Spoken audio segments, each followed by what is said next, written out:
Então, boa tarde. Essa é uma atividade, um podcast da disciplina Sociologia da Moral, ministrada pela professora Raquel, na Universidade Federal do Rio Grande do Sul.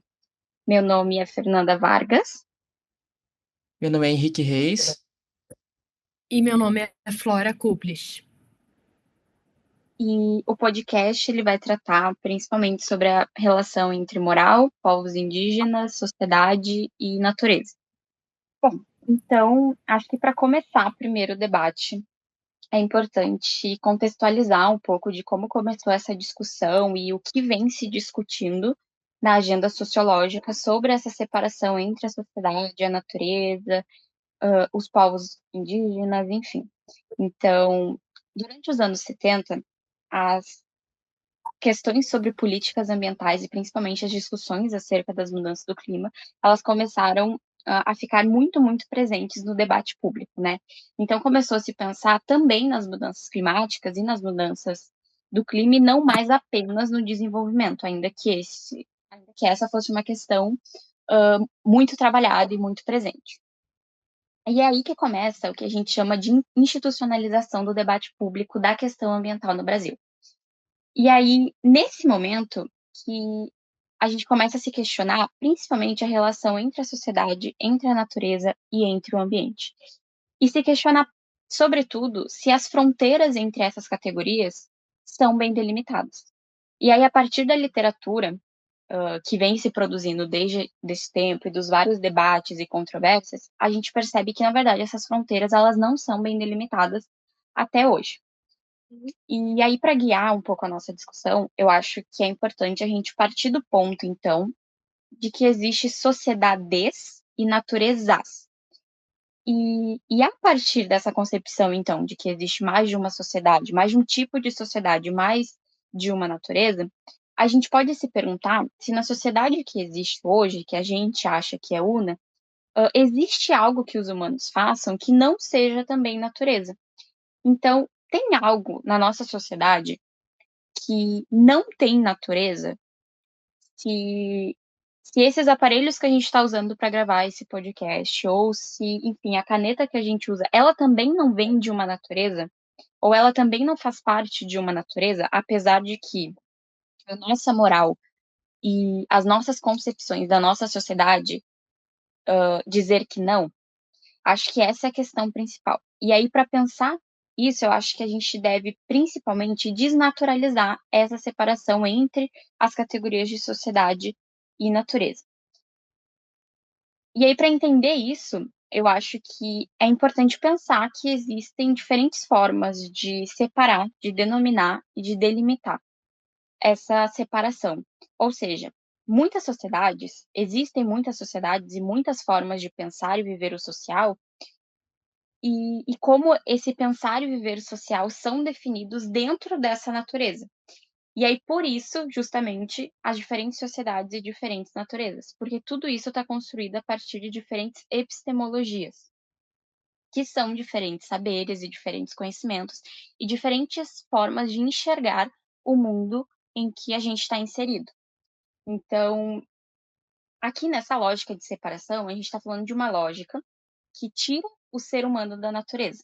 Então, quando a gente separa a natureza e a sociedade, a gente está pegando essa sociedade que é una, tirando a natureza e colocando essa natureza num lugar de objeto. E tudo que nela vive e tudo que dela faz parte e que a gente delimitou que não faz parte da nossa sociedade. Como os povos originários, então. Por vezes, por exemplo, os povos originários são tratados como parte dessa natureza que a gente explora, mas que são vistos também como objeto dessa natureza, que não necessariamente faz parte da nossa sociedade. E aí que entra a problemática.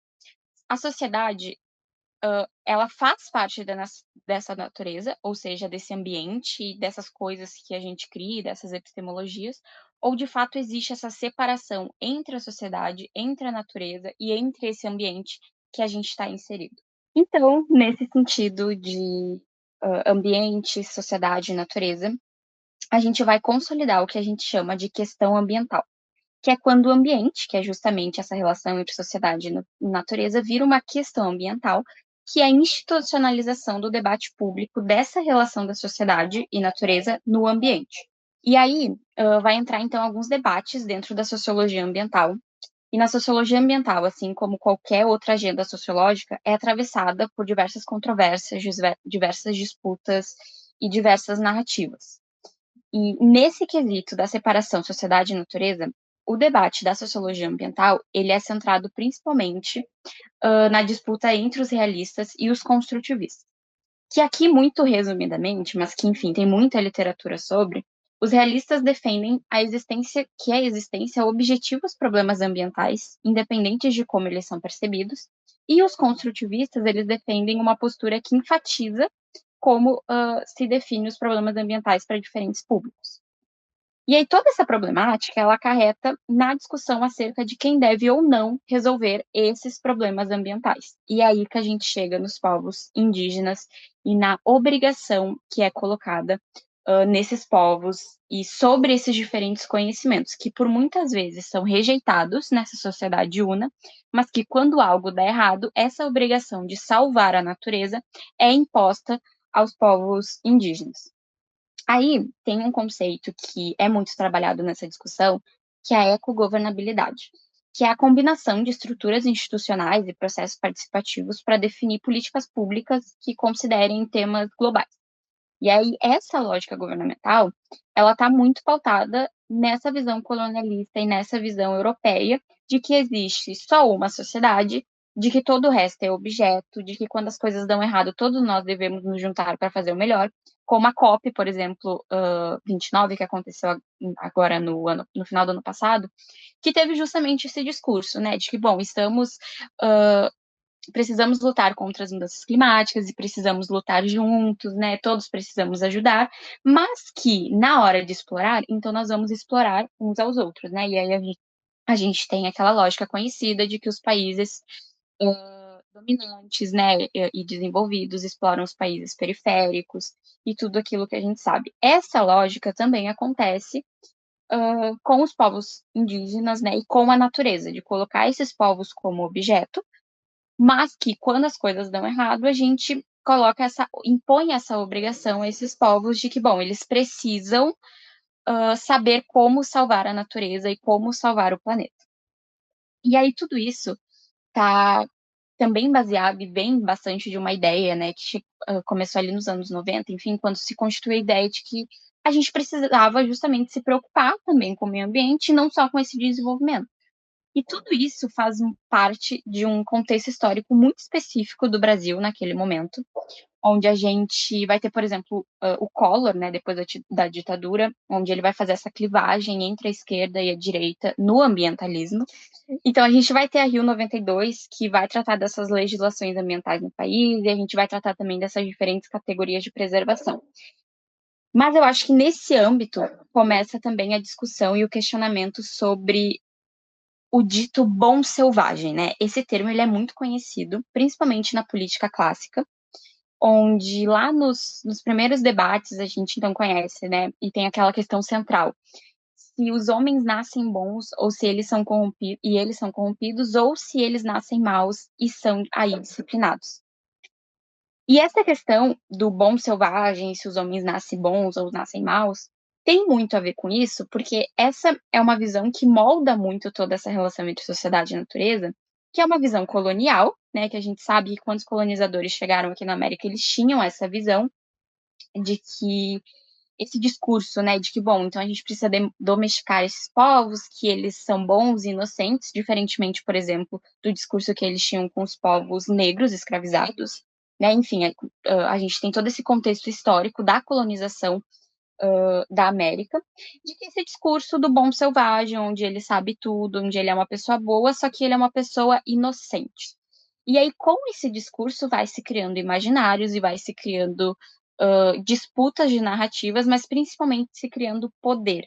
E eu acho que a moral, nesse sentido, ela é muito pautada no poder, né? Então, quem detém o poder de decidir e de separar o que é moral, o que não é moral, e o que vai fazer parte dessa natureza, sociedade, perdão, que eu julgo como uma sociedade que é a correta, que é a certa, e o que eu vou transformar em objeto, que é o caso da natureza, né, e tudo que nela habita e faz parte. Pensando, lógico, nessa visão que separa a sociedade da natureza. E aí a questão que eu queria deixar aqui para a gente conversar é que, ok, os saberes indígenas, eles podem salvar o mundo, mas é uma obrigação deles? E por quê? E como a gente consegue não colocar esses povos em um lugar, e quando eu falo povos, são povos porque são diferentes conhecimentos, diferentes epistemologias, inclusive entre eles, a gente sempre fala, né, de povos originários, e por vezes a gente pode cair naquela ideia de que, bom, é um povo só, e não, são diferentes povos, e inclusive tem muitos povos isolados. Enfim, então, como a gente não coloca esses povos em um lugar de objeto, e mais, como não impor a eles uma moral que não necessariamente faz parte das epistemologias deles, né? Então aí eu acho que a questão central aqui é justamente a gente pensar esse conflito de morais e quem delimita como vai ser essa relação entre sociedade e natureza e quem vai cuidar da natureza ou conservar e, e preservar a natureza se as morais não são iguais e se um determinado povo decidiu qual moral ia decidir todo o resto.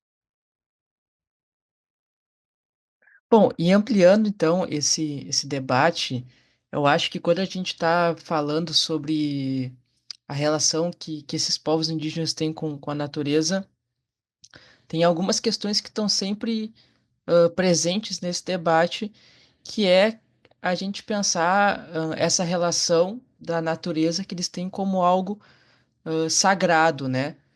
E para isso, então, eu vou fazer uma aproximação entre a ideia de sagrado para o Durkheim, como que isso está relacionado também com uma questão moral que a gente vai debater mais para frente, e porque, na verdade, quando a gente está debatendo essa questão, a questão do sagrado, ela é algo que está presente nessa relação desses povos indígenas com a natureza, e como a Fernanda bem disse, não é uma única forma, um único conhecimento, né? São os povos indígenas, então não tem nem como exatamente a gente estabelecer que exista uma única forma de relação ou que tudo aqui que está sendo dito é equivalente a todos os povos indígenas, porque eles têm várias epistemologias entre eles mesmos.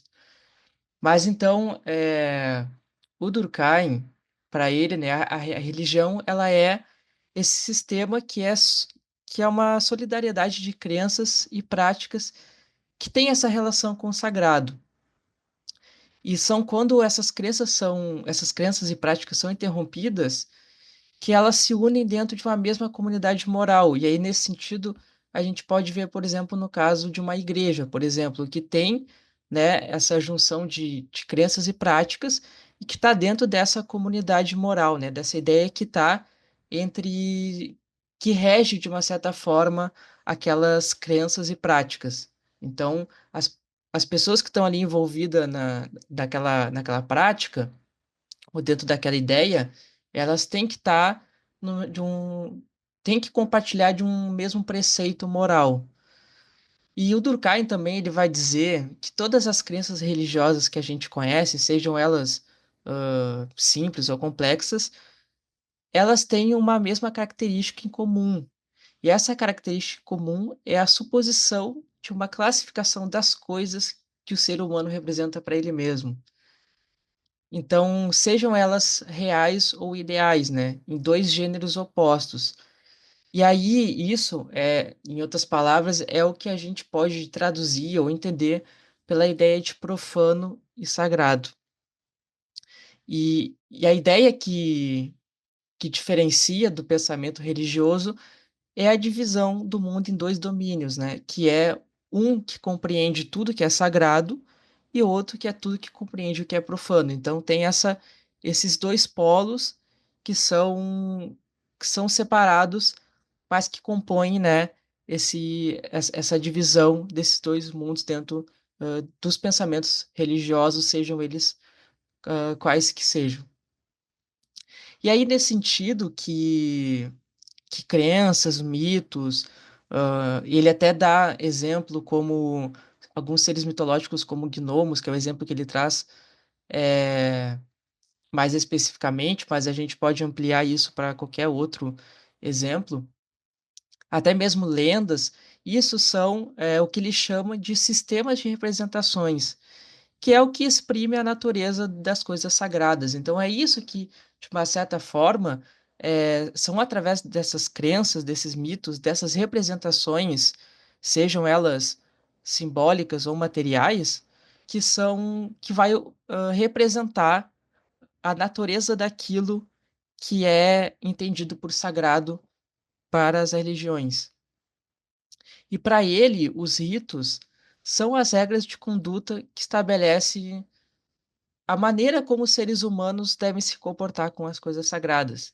Então, nesse sentido, quando a gente está vendo, fica meio que implícito que os ritos, eles têm essa importância na maneira como eles são uma forma de sistematizar, né, de colocar em prática regras de conduta. E são essas regras de conduta que, que estabelece como nós, seres humanos, nos comportamos e nos relacionamos com o sagrado.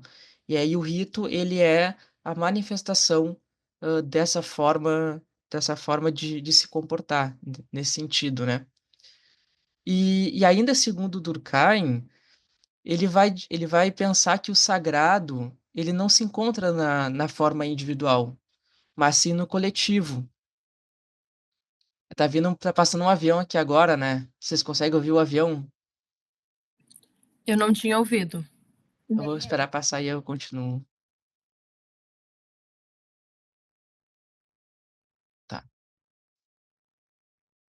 E aí, segundo Durkheim, ele vai pensar que o sagrado, ele não se encontra apenas no âmbito individual, mas sim no coletivo. É pelo sagrado que se pode experienciar a êxtase da congregação. Então, o sagrado, ele não está na busca individual, dos indivíduos, ele está na experiência coletiva. E é por isso que daí o Durkheim, né, nas formas elementares da vida religiosa, vai falar como que a religião ela é esse fator social, e isso se dá porque ela atua no âmbito do coletivo, né? Então, o sagrado, ele requer um caminho que é regido por valores. E isso faz com que as pessoas evoluam, né? Quando a gente pensa que as pessoas têm que, partindo dessa ideia, né, que as pessoas têm que evoluir, as pessoas têm que melhorar, e isso muitas vezes é regido por esses valores que partem desse âmbito do sagrado. E aí, nesse sentido, que as religiões, no geral, vão ter esse papel e também esse discurso de evoluir, de melhorar, né, ideias de transcendência e tudo que decorre desse sentido, né? E aí é nesse sentido que a Terra, por exemplo, que é vista como um ser vivo, né, para os indígenas, por isso que há toda uma questão de reverência à natureza, tem toda uma relação que esses povos têm com os espíritos da floresta, isso possui o caráter de sagrado para os povos indígenas, né? Então, a natureza para eles é sagrado, né, na sua maioria, pelo menos.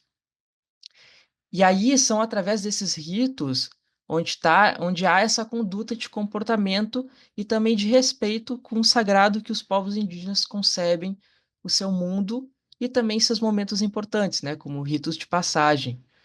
E esses são ritos que são coletivos, pois como a gente pode ver a partir do Durkheim, o sagrado só se encontra no coletivo. E por isso que para os povos indígenas, o coletivo ele é parte fundamental, né? Porque o coletivo inclui a sociedade e a natureza juntos, coisa que muitas vezes o pensamento, sobretudo eurocêntrico, vai é, distanciar isso, principalmente a partir da ideia do racionalismo e toda a filosofia que vem no iluminismo, né, que vai ter essa separação, mas que para eles isso está entrelaçado, tá junto, né?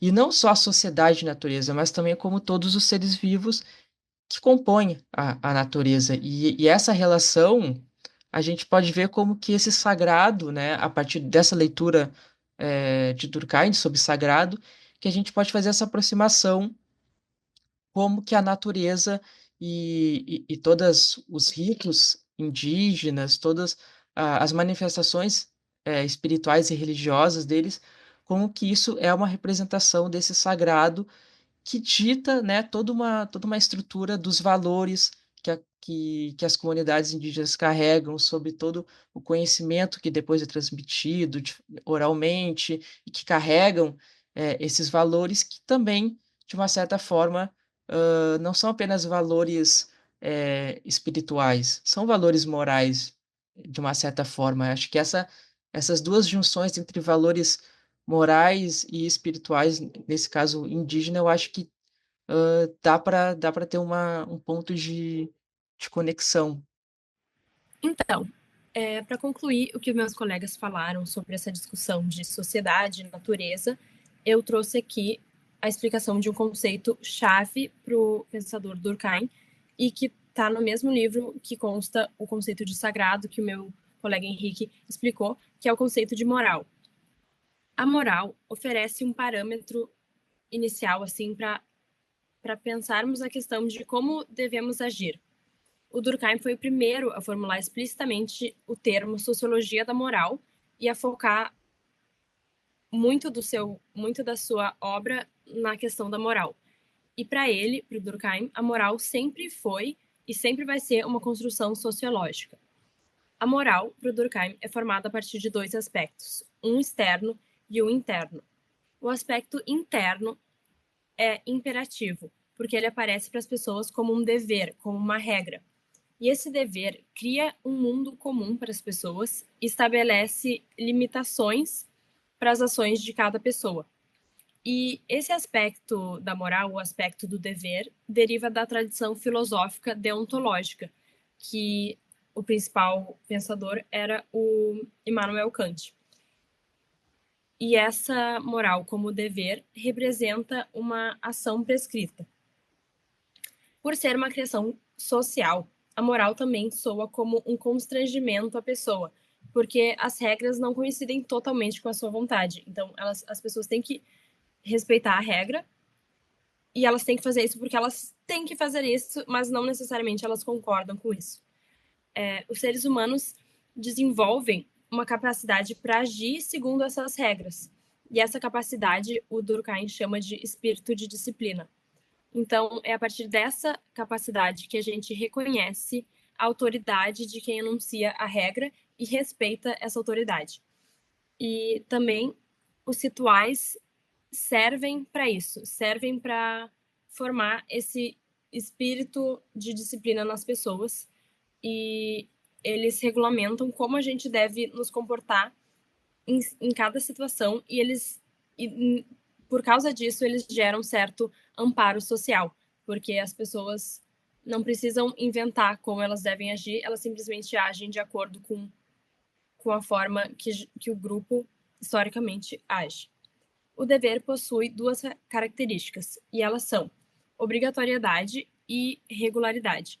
A obrigatoriedade existe porque o descumprimento do dever acarreta uma sanção. E a regularidade se baseia no que eu falei em relação ao sistema de expectativas. Então, os indivíduos não podem fazer coisas totalmente fora da moral, então isso gera certas expectativas. As pessoas vão agir só de acordo com aquilo que está escrito na lei. Então,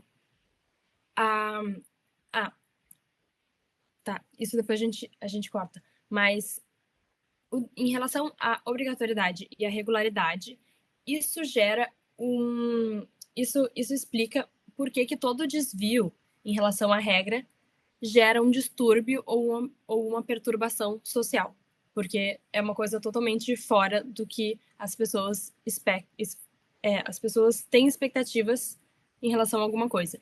Então, a regra moral não é um sistema de hábitos, mas sim um sistema de mandamentos, porque ela obriga as pessoas a cumprirem aquilo. Em relação ao aspecto interno agora, o aspecto interno da moral é o bem, e esse aspecto é o cerne da moral, porque ele possui prioridade sobre a regra. Esse aspecto é muito mais complexo do que o aspecto do dever, porque o bem representa uma ideia persuasiva para os indivíduos, porque se traduz num ideal que se instaura na mente das pessoas e faz elas crerem que seguir a regra é equivalente a fazer o bem. Então, para além de as pessoas respeitarem uma regra moral, porque elas devem fazer isso, porque é uma obrigação, elas também acreditam que se elas estão respeitando aquela regra, elas estão fazendo o bem para o social. Então, esse aspecto da moral, o bem, ele gera um espírito de adesão e de vinculação ao grupo. Já que somos seres coletivos, o ideal moral do bem só poderá ter adesão afetiva nos indivíduos se tiver adesão afetiva ao grupo. Então, a moral está totalmente ligada à responsabilidade coletiva, porque o sistema moral é totalmente coletivo e não individual. Por trás de toda a regra moral existe um valor, e esse valor gera identificação com os indivíduos. A moral deve ser algo desejável e não apenas algo que fazemos por medo. Como meu colega falou, a moral e o sagrado estão totalmente relacionados. E o domínio da moral é o domínio do sagrado. Todas as coisas que o domínio do sagrado envolve são investidas de uma dignidade particular. Então, a moral tem também uma dignidade particular. Agora, passando para a relação que a sociedade e a natureza possuem com a moral, a gente poderia pensar na questão dos valores. Uma sociedade que considera a preservação ambiental um valor irá tornar uma obrigação moral as práticas sustentáveis e as leis que protejam o meio ambiente. Mas, se a gente vive numa sociedade que não preza valores ambientais, então o resultado vai ser que as pessoas não vão agir de acordo com esse ideal de valorização do meio ambiente. O desrespeito em relação ao meio ambiente é resultado da ausência de uma moral ecológica na sociedade. E é isso que a gente percebe hoje em dia.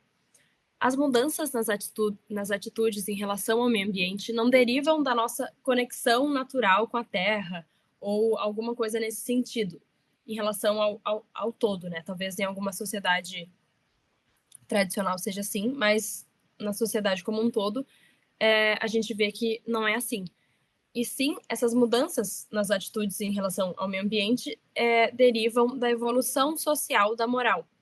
E os exemplos dessa evolução são as campanhas educativas, os tratados ambientais e os movimentos sociais que pressionam por políticas sustentáveis. E tudo isso deriva de uma evolução com que a sociedade lida com a questão do meio ambiente. Se a gente acha que é importante lidar com isso, se isso gera alguma sanção para a gente, então a gente vai abordar mais esse assunto. E se a gente considera não ser importante, a gente não vai falar sobre isso. E então é por isso que hoje em dia tem tido mais e mais políticas em relação à proteção do meio ambiente, porque a gente vê que o meio ambiente tem sido mais e mais degradado e é urgente que a gente faça alguma coisa para proteger ele. Então, já puxando um pouco do que eu penso sobre isso, eu achei muito importante tudo que vocês falaram, e eu também concordo que o ideal seria que essa sociedade capitalista que a gente vive e que tem esse modelo de desenvolvimento super, hiper explorador tivesse um pouco, pelo menos, dessa visão dos povos indígenas de preservar e de ver a natureza não como um objeto, mas sim como parte desse todo que a gente vive e enfim. Mas, ao mesmo tempo, eu fico me questionando se isso também não seria um pouco inocência da nossa parte, sabe? Eu acho que no atual estágio do capitalismo, eu acho, não sendo muito pessimista, mas eu acho que tende a piorar. Não sei. Concordo. Eu acho que tende a piorar. Eu acho que, não diria, talvez não inocência, mas um idealismo, eu acho, né? Então, Mas eu acho que é por isso que, assim, nesse sentido, eu acho que é muito importante não só ter mais, assim, trabalhos acadêmicos que, que partem dessas perspectivas, mas a gente também, em todos os âmbitos, assim, tipo, conhecimento acadêmico, cultural, tipo, valorizar muito mais outras outras epistemologias de povos indígenas, de povos africanos, que eu acho que a gente falta muito mais esse resgate para a gente, sabe? Eu acho que a gente vive tanto numa lógica eurocentrada que a gente às vezes acaba de não assim, tipo, parar para poder pensar que tem outras formas, né, de se pensar a sociedade, de se viver e de pensar a relação com a natureza, né? E eu acho que a gente só vai conseguir muito avançar, e aí eu acho que é um pouco de opinião minha, mas eu acho que a gente só vai conseguir avançar muito, assim, nessas pautas, assim, ambientais a partir do momento que a gente começar a ter muito mais essa consciência desse resgate da desse resgate epistemológico dos povos indígenas e africanos, assim. Eu acho que enquanto a gente está muito assim focado nessa ideia de tentar resolver esses problemas muito com essa lógica ainda que o sistema capitalista coloca de ah, só através de lei, de política, de medidas, e não que isso não seja importante, isso é muito importante, mas eu acho que isso ainda é pensar uma solução de um problema a partir dessa lógica tecnicista, dessa lógica que está pensando que tu consegue resolver o problema a partir de uma outra medida através da tecnologia, sabe? E quando que às vezes tu tem uma solução muito mais simples, prática, que às vezes é muito mais a relação que nós, enquanto sociedade, tem com a natureza, com o meio ambiente, e que a gente poderia mudar sem necessariamente ter que mudar o sistema a partir desse resgate que a gente tem com essas outras epistemologias, né? Mas isso, claro, muito limitado pelo sistema capitalista, né? Acho que é um sistema que se destrói o ambiente, tipo, no seu fundamento, sabe? Então, não, realmente acho que é um pouco idealista, assim, nesse sentido. Pensar uma melhora sem essa transformação sistêmica. Mas que ainda acho que mesmo que tenha uma mudança sistêmica, ainda é necessário esse resgate epistemológico, sabe? De outras formas de se relacionar com a natureza. Gente, eu concordo super. Eu acho que isso tem a ver com tipo, todo o evolucionismo, assim, e a gente considerar que a nossa sociedade é a mais evoluída, sendo que a gente não vê que a gente está destruindo todo o meio ambiente no processo para se tornar mais tecnológico e tudo mais, e, e, tipo assim, colocando como se os outros conhecimentos que vieram antes da gente são menos importantes, né? Sendo que são conhecimentos que os conhecimentos dos povos originários, enfim, que fizeram com que eles sobrevivessem tanto tempo e não destruíssem o meio ambiente no processo. Eu acho super importante esse resgate aos conhecimentos tradicionais tipo assim, a valorização deles e a valorização de uma cultura que não seja só a ocidental. Sim, eu concordo muito com vocês, inclusive para pensar a moral, né? Acho que as epistemologias, pensar outras epistemologias, é muito importante para também pensar nesse resgate da relação com a natureza e tudo mais, mas também para pensar a moral como um saber científico, né? E que espaço a moral tem na sociedade. né? Então, a gente tem a moral muito baseada na nossa epistemologia, que é essa epistemologia mais ocidental, que é essa epistemologia que pensa nessa separação da sociedade e natureza, que pensa a ciência como o saber principal, mas também que o saber acima de todos os outros, e sim, a ciência é muito importante, mas quando a gente está falando de epistemologias, é também muito importante outros saberes e outros conhecimentos, como o Henrique falou, saberes e conhecimentos africanos, saberes e conhecimentos indígenas, enfim. Então, também resgatar essas epistemologias para a gente pensar a moral e para a gente pensar quais as decisões a gente toma dentro dessa moral que foi construída não necessariamente por nós, mas que é muito fruto de uma colonização também epistemológica. Total, eu acho isso também.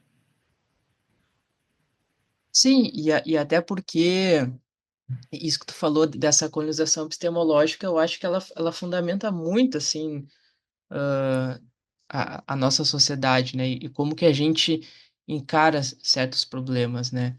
E claro, eu acho que mesmo que a gente tenha todo um avanço, assim, de políticas públicas para poder minimizar esses impactos climáticos, eu acho que ainda falta uma uma crítica muito mais à raiz desse problema, né? E aí, quando a gente para ver toda essa a questão que está envolvida, tipo, na exploração da natureza e como que isso afeta até mesmo, né, os povos indígenas, povos quilombolas, que são quem mais às vezes sofre com esses impactos, a gente também vê que também carrega esse histórico da colonização, né? Principalmente aqui no Brasil.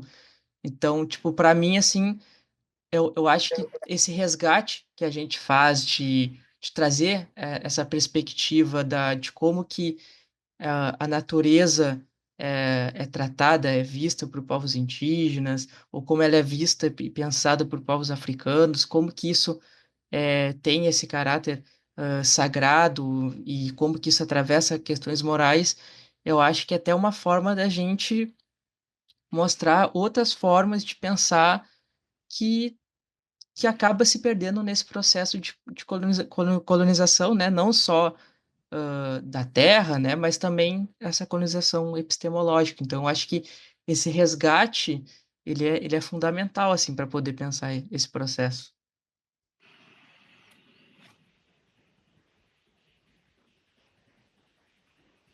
Com certeza. E eu acho que pensar o papel da academia, assim, nesse debate, mas também em deixar um pouco nessas amarras, não científicas, mas assim, pensar junto com a ciência outras epistemologias, né? Eu vejo, enfim, que agora a gente está vivendo um momento muito delicado para as questões ambientais, então tem se falado muito nisso, mas o meu receio é que daqui a pouco a poeira baixe e a ciência e os cientistas e, enfim, os pesquisadores e pesquisadoras deixem de falar disso e essa preocupação não só com as mudanças climáticas, mas com toda essa relação entre sociedade, entre natureza, entre quais morais são legitimadas e não, meio que perca espaço na academia, sabe? E eu acho que a academia tem um papel muito importante nesse sentido, assim, de resgatar outras epistemologias e de mostrar que, olha, a gente pode fazer isso juntos. A divulgação científica também entra como um passo muito importante, é o que a gente está fazendo aqui agora, mas eu acho que sozinhos não tem como, sabe? Eu acho que tem que ter realmente um apelo, assim, grande na academia para que a gente continue fazendo isso, mesmo quando isso não tiver sobre os holofotes. Também acho, colega. E eu acho que tipo, é uma questão da academia e conseguindo cada vez mais caminhos para tipo assim chegar nas pessoas, para as pessoas que não são da academia verem como para as pessoas normais, tipo no dia a dia, realmente mudarem a sua relação com com o meio ambiente, que foi o que o Henrique falou, e tipo assim perceberem que existem outras formas, né, de lidar com o mundo que não seja tipo sendo totalmente consumista, descartando as coisas errado, enfim, e todas as questões que são mais problemáticas, e realmente mudarem a sua questão. E eu acho que, além da academia chegar nas pessoas normais, eu acho que ela também consegue chegar nas grandes empresas e realmente nas empresas que estão ao longo do tempo destruindo o meio ambiente, poluindo horrores, poluindo o mar, desmatando as florestas e tudo mais. Eu acho que é uma questão que tem como a gente chegar neles, sabe? A gente só precisa criar meio que um alvoroço ao redor disso para as pessoas realmente para isso realmente chamar a atenção das pessoas e a gente realmente conseguir mudar tudo. Mas eu acho que é bem passos de formiga, mas tá, pelo menos é algum mínimo processo, mas é progresso. Enfim, gente, muito obrigada. Então, acho que o debate foi muito proveitoso, muito produtivo. Acho que quem encontrar esse podcast pode dizer o que achou, colocar mais coisas sobre o assunto aqui nos comentários. E acho que o debate foi muito, muito produtivo e realmente, assim, acho que é importante a gente discutir isso, principalmente de pessoas que estão dentro da academia e que vão ser futuros pesquisadores, pesquisadoras e que realmente vão levar esse debate adiante.